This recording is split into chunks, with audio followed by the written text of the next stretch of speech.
दोस्तों, आपने कभी गौर किया है कि हर घर में एक शांत सी रोशनी होती है जो न बिजली से जलती है और न मोमबत्ती से जलती है, वो सिर्फ दिल की रोशनी से जलती है। यही रोशनी इस किताब हार्ट लैम्प की आत्मा है। दोस्तों, आज हम बात करेंगे एक ऐसी किताब की जिसने 2025 में इंटरनेशनल बुकर प्राइज अपने नाम किया है। ये किताब है हार्ट लैम्प सिलेक्टेड स्टोरीज, जो मशहूर लेखिका बनू मुश्ताक द्वारा लिखी गई। बनू मुश्ताक कर्नाटक की एक प्रगतिशील लेखिका, वकील और महिला अधिकार कार्यकर्ता है। उन्होंने उन महिलाओं की कहानियां लिखी हैं जिनकी आवाज अक्सर समाज नहीं सुनता। दक्षिण भारत की मुस्लिम और दलित औरतें जो घर, धर्म और परंपरा की बंदिशों के बीच भी अपनी पहचान जगाए रखती है। ये किताब हमें सिखाती है कि औरत केवल सहने वाली नहीं होती, वो दुनिया को रोशनी देने वाला दिया होती है। हर कहानी में एक औरत है जो टूटती तो है मगर बुझती नहीं है। इस वीडियो में हम हार्ट लैम्प किताब की ऐसी 5 सबसे गहरी कहानियां समझेंगे जो न सिर्फ औरत की पीड़ा दिखाती है बल्कि उसकी अदम्य शक्ति का एहसास भी कराती है। तो आइए इस रोशनी के सफर की शुरुआत करते हैं। लेकिन दोस्तों, वीडियो शुरू करने से पहले आपसे एक गुजारिश है, हमारे वीडियो को लाइक और चैनल को सब्सक्राइब कर लें, जिससे आने वाले वीडियो की सूचना आपको समय से मिल जाए। कहानी 1। कहते हैं, जब दिल का दिया बुझता है तो जिंदगी की हर राह अंधेरी लगने लगती है, लेकिन कभी एक छोटा सा दिया भी सोई हुई उम्मीद को फिर से जगा देता है।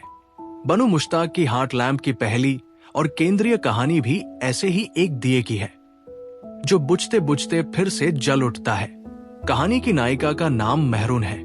वह एक साधारण मुस्लिम महिला है जिसकी जिंदगी शादी के बाद धोखे और अपमान का दूसरा नाम बन जाती है।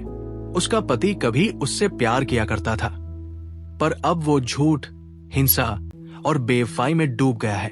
मेहरून जब अपमानित होकर मायके लौटती है तो सोचती है कि परिवार उसका साथ देगा, मगर वहां उसे कहा जाता है औरत अपना घर अपने आप संभालती है और उसे वापस पति के घर छोड़ दिया जाता है। उस रात मेहरून का पति उससे धमकी देकर कहता है कि कल सुबह मैं तुम्हें तलाक दे दूंगा। इन 4 दीवारों में उसे न प्रेम मिलता है और न आदर मिलता है, सिर्फ अकेलापन और दर्द। वो केरोसिन का डिब्बा उठाकर अपनी जिंदगी खत्म करने की सोचती है और तभी उसकी छोटी बेटी सलमा आकर उसे रोक लेती है। वो हार्ट लैम्प मेहरून के भीतर फिर से जल उठता है। वो अपने आंसुओं को पोंछती है और अपनी बेटी को गले लगाकर फुसफुसाती है। दिया मुश्किलों से नहीं बुझता अगर वो दिल से जला हो। मुश्ताक के लेखन की खासियत यह है कि वो बहुत क्रूर सच्चाइयों को भी कविता की तरह लिखती है। ये कहानी असल में उनके अपने जीवन का एक झटका भी है, जब वो एक बार खुद निराशा में केरोसिन से अपना शरीर भिगो बैठी थी, लेकिन उनके बच्चों की आवाज ने उन्हें वापस जीने की ताकत दी। हार्ट लैम्प किताब की एक खास बात ये भी है कि ये किसी नारीवाद का नारा नहीं लगाती, बल्कि जीवन की साधारण घटनाओं से एक मजबूत संदेश देती है। ये कहती है कि औरत सिर्फ सहनशील नहीं बल्कि धैर्य की मूर्ति भी है। वो टूटी हुई भी कई लोगों का सहारा बन सकती है। लेखिका बनू मुश्ताक इस कहानी में भाषा का एक विशिष्ट मेल आती है। कन्नड़, उर्दू और अरबी शब्दों का संयोजन। इससे कहानी अपने सांस्कृतिक परिवेश में सजीव लगती है। हर वाक्य लगता है जैसे किसी माँ ने अपने बच्चों के लिए लोरी गाई हो, और हर आंसू कहता है, अभी मैं कमजोर नहीं हूं। मेहरून आखिरकार अपने कमरे की दीवारों पर लगी सभी पुरानी यादें उतार देती है। वो फोटो, वो विवाह का कवच जो आज सिर्फ जख्म बन चुका है, वो नया दिया जलाकर अपनी बेटी के साथ बैठती है। कहानी यहीं समाप्त होती है, लेकिन पाठक के मन में एक अनकही गूंज छोड़ जाती है कि हर औरत के भीतर एक ऐसी शक्ति है जो किसी भी अंधेरे को चीर सकती है। अंत में ये कहानी हम सब से कहती है, उम्मीद का दिया कभी छोटा नहीं होता। ये वो इकाई है जो जिंदगी का संतुलन बनाए रखती है। मुश्ताक की दृष्टि सामाजिक भी है और मानवीय भी। वो मजहब, जाति और लिंग के जाल में फंसे समाज को आईना दिखाती है। पर उस आईने में आशा का दिया भी जलता है। हार्ट लैम्प का ये अध्याय सिर्फ एक महिला की कहानी नहीं है, ये हर उस इंसान की बात है जो टूटने के बाद भी खुद को जोड़ लेता है। कहानी नंबर 2।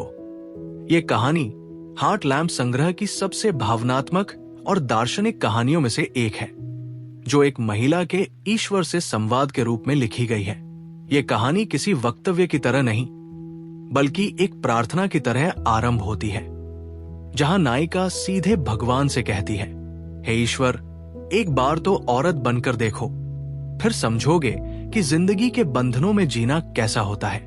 कहानी की मुख्य आवाज एक अज्ञात स्त्री की है, जो अपने अतीत को याद करते हुए अपनी जिंदगी की परतें खोलती है। वो कहती है कि बचपन में तो ज्यादा समस्या नहीं थी, क्योंकि तब उसकी आजादी 4 दीवारों में कैद थी। वो खिड़की से बाहर झांककर आसमान देख लेती थी, पर उसके पैर कभी आंगन की मिट्टी तक न पहुंच सके थे। शादी के दिन से उसकी जिंदगी की असली कैद शुरू होती है। माँ उससे कहती है, पति तेरा ईश्वर है, उसकी सेवा तेरा धर्म। और वो निराधार बात भी दिल से मान लेती है। वो सोचती है कि पति का आदेश ही नियम है, क्योंकि समाज उसे ऐसा ही सिखाता है। शादी के कुछ दिन बाद पति उससे दहेज की मांग करता है, अपने मायके से 50,000 रुपए लाकर दो। वो शर्म से कांपती हुई माँ के घर लौटती है, जहां माँ पहले तो खुश होती है, पर फिर जब जानती है कि जमाई साथ नहीं है, उसकी आंखों की चमक फीकी पड़ जाती है। कहानी में उस क्षण का वर्णन इतना सजीव लगता है कि ये हर उस भारतीय महिला की कहानी है जो सिर्फ पत्नी के नाम से जानी जाती है, न कि अपनी पहचान से। वो लिखती है, मैं अब महज उसकी पत्नी रह गई थी। मेरे नाम की जमीन सूख गई थी और मैं उसकी छाया बन गई थी। उसका पति उसे कभी प्यार से नहीं देखता। वो उसकी देह को अपनी जरूरतों का सामान मानता है। रातों को वो उस पर हक दिखाता है और दिन में कठोर शब्दों से नीचा दिखाता है। फिर भी औरत कहती है, मैं उसे नफरत से नहीं देखती, क्योंकि वो भी ईश्वर की रचना है।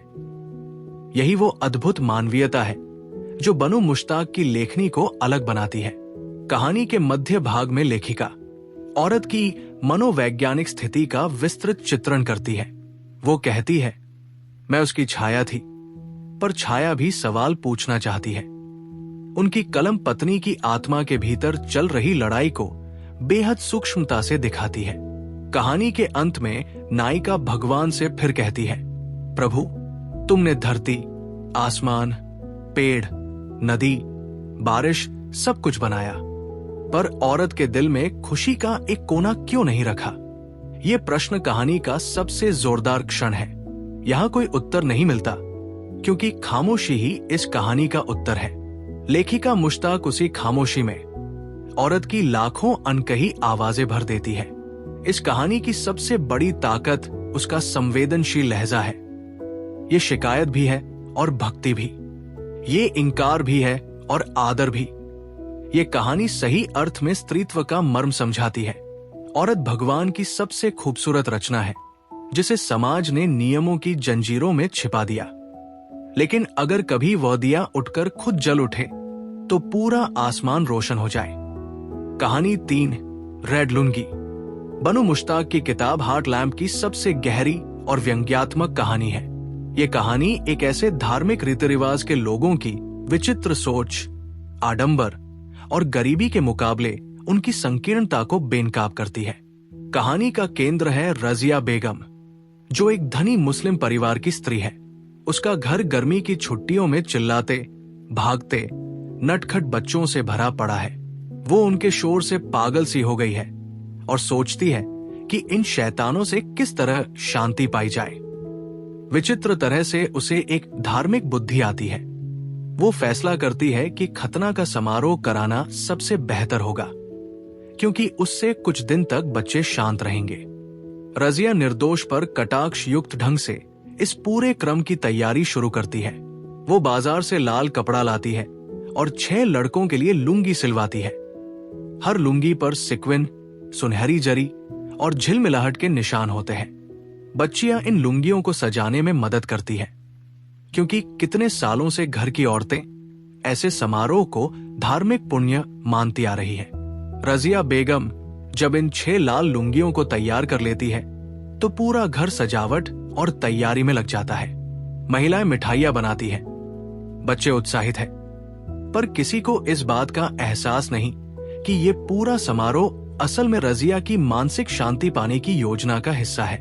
समारोह के दिन जब बच्चे दर्द और तकलीफ से चुप पड़े रहते हैं, तब रजिया को भीतर एक अजीब सी शांति महसूस होती है। लेकिन धीरे धीरे वो ये देखने लगती है कि ये शांति झूठी है। बच्चों की मासूमियत, उनके खेल और हंसी गायब हो गई है। घर अब उतना जीवंत नहीं रहा। कहानी का सबसे तीखा मोड़ तब आता है जब नौकरानी, जो समाज के निचले तबके से है, वो कहती है, बेगम साहिबा, बच्चों को चुप करवाने के लिए इतना खूनी तरीका कैसा लगा? ये एक व्यंग्यात्मक टिप्पणी होती है जो रजिया के अहंकार और समाज की धार्मिकता के मुखौटे को चीर देती है। अंत में रजिया आईने में खुद को देखती है। उसके गले में सोने की माला, हाथों में मेहंदी और चेहरे पर धार्मिक संतोष की मुस्कान। और फिर उसी आईने में उसे लाल लुंगियों की परछाई दिखाई देती है, मानो वे उसके अपराध का प्रतीक बन गई हों। रजिया की मौन आत्मग्लानि और लेखक बनु मुश्ताक की नुकीली कलम के व्यंग्य के साथ कहानी यही खत्म होती है। कहानी 4। ये कहानी हार्ट लैम्प संग्रह की सबसे करुण और तथ्यपर कहानी है, जो दिखाती है कि एक स्त्री का जीवन कैसे धर्म, प्यार और सामाजिक कर्तव्यों के बीच घुट जाता है। कहानी की वाचक है जीनत, जो अपने पति मुजाहिद के साथ नई पोस्टिंग पर एक छोटे कस्बे में रहने आती है। जीनत को शहर की भागदौड़ से थकान हो चुकी थी और उसे आशा थी कि यहाँ फिर से शांति और सुकून मिलेगा। यहाँ उनकी मुलाकात पड़ोसी घर में रहने वाले इफ्तिखार अहमद और उसकी पत्नी शाइस्ता महल से होती है। शाइस्ता 6 बच्चों की मां है, जो हर वक्त घर और बच्चों की देखभाल में लिप्त रहती है। जीनत को वो एक गर्म दिल, संवेदनशील और हंसमुख औरत लगती है। इफ्तिखार अपनी पत्नी से बेहद प्यार करता है, कम से कम ऊपर से देखने पर ऐसा ही लगता है।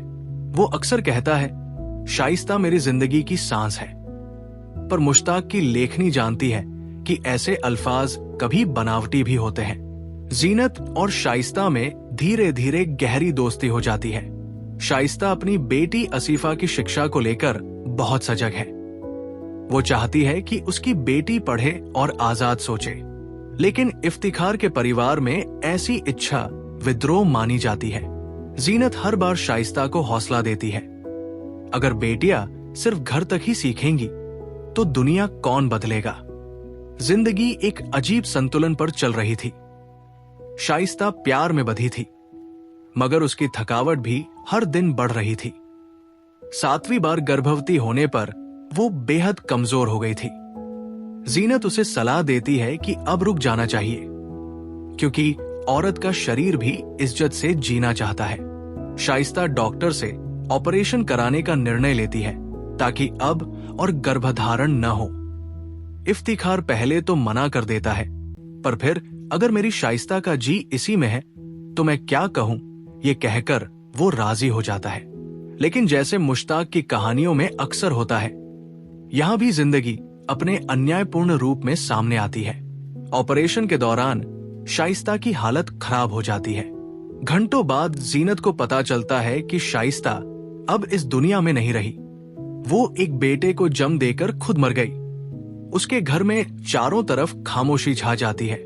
इफ्तिखार पहले रोता है, लोगों से कहता है, मैंने उससे बहुत प्यार किया। लेकिन बस 40 दिन बाद वो एक नई दुल्हन ले आता है।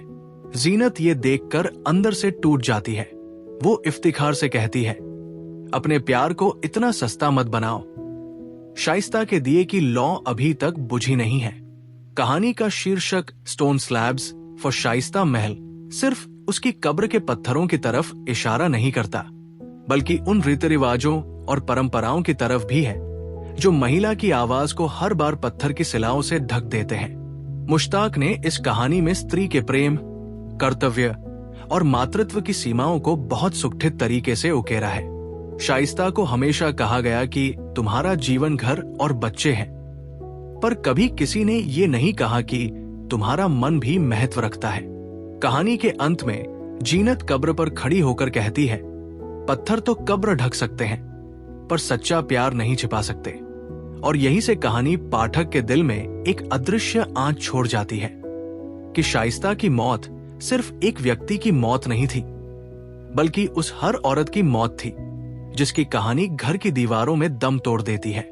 मुश्ताक ने इस रचना में ये बताया कि औरतें मरती नहीं, उनकी कहानियां धीरे धीरे चुप हो जाती है। और जैसे शाइस्ता की कब्र पर पत्थर रखे गए, वैसे समाज भी हर दिन अनगिनत यादों पर पत्थर रखता जा रहा है। ये कहानी बनू मुश्ताक की लेखनी की सबसे तीखी चेतावनी है।